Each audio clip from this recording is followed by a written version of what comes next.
पावसाळी अधिवेशनाचा शेवटचा आठवडा हा सुरू झालाय। सभागृहात सत्ताधारी आणि विरोधक आक्रमक झालेले आहेत। आजही विविध मुद्द्यांवरून विरोधक सरकारला घेण्याच्या तयारीत असते। आज मुंब्रा रेल्वे अपघाताचा मुद्दा उपस्थित केला जाणार आहे।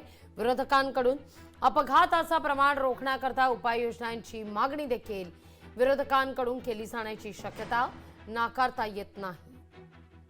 या सगळ्याविषयी अधिक माहिती करण्याकरता थेट जाऊया आपले प्रतिनिधी स्वप्नील जाधव यांच्याकडे। स्वप्नील, आजच्या अधिवेशनाचं कामकाज नेमकं कसं असेल? मुंब्र्यातल्या अपघाताचा मुद्दा हा अधिवेशनात उपस्थित केला जाईल असं म्हटलं जात आहे। कशी असेल रणनीती? काल तर मात्र अगदी शेवटचा आठवडा जेव्हा सुरू झाला तेव्हापासूनच हा आठवडा वादळी ठरताना दिसतोय।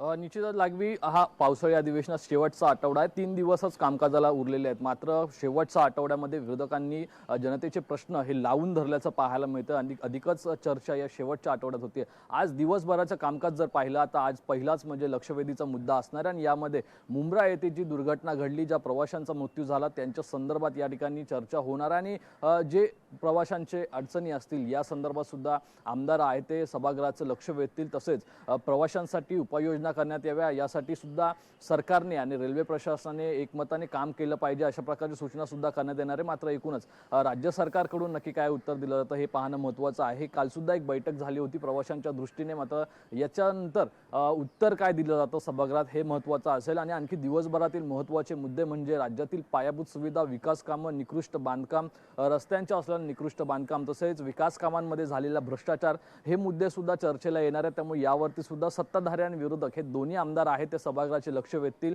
त्यामुळे राज्यामध्ये पायाभूत सुविधा, विकास कामं ही जेवढी वेगाने सुरू आहेत तेवढेच निकृष्ट बांधकाम सुद्धा सुरू आहे। त्याच्यामध्ये मोठा भ्रष्टाचार, अपहार पैशांचा होतोय। यावरती अंकुश आणावा आणि कार्यवाही जी आहे ती लवकर करण्यात यावी आणि कारवाई सुद्धा लवकर करण्यात यावी अशा प्रकारची मागणी आहे। यावरून सभागृहामध्ये गोंधळ होण्याची शक्यता आहे, कारण आरोप प्रत्यारोप हे होण्याची शक्यता आहे। त्याचप्रमाणे राज्यातील शेतकऱ्यांच्या मुद्द्यांवरती सुद्धा विरोधक आमदार जे आहेत ते आक्रमक पाहायला मिळतात। मात्र अद्यापही कर्जमाफीची घोषणा असेल या संदर्भात अधिक ठोस उपाययोजना जी आहे ती करण्यात आलेली नाहीये। आश्वासनं मात्र दिली जात आहेत, शेतकऱ्यांच्या बांधावर जाऊन पंचनामे केले जात आहेत, मात्र त्यांना नुकसान भरपाई आहे ती पाहिजे तशी मिळत नाहीये। त्याचप्रमाणे गेल्या 2-3 दिवसांमध्ये जर बघितलं तर राज्यामध्ये मोठ्या प्रमाणात मुसळधार पाऊस पडला।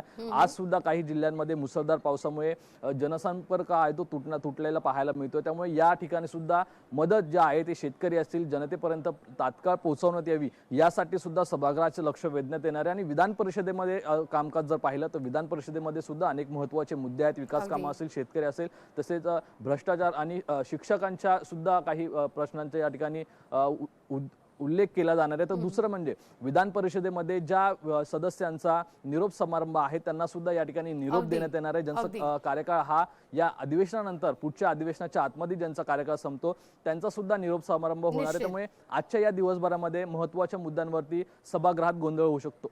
अगदी धन्यवाद स्वप्नील, तुम्ही दिलेल्या एकूणाचा सविस्तर माहिती करता। लोकशाही मराठी ऐका, पहा, जागरूक रहा।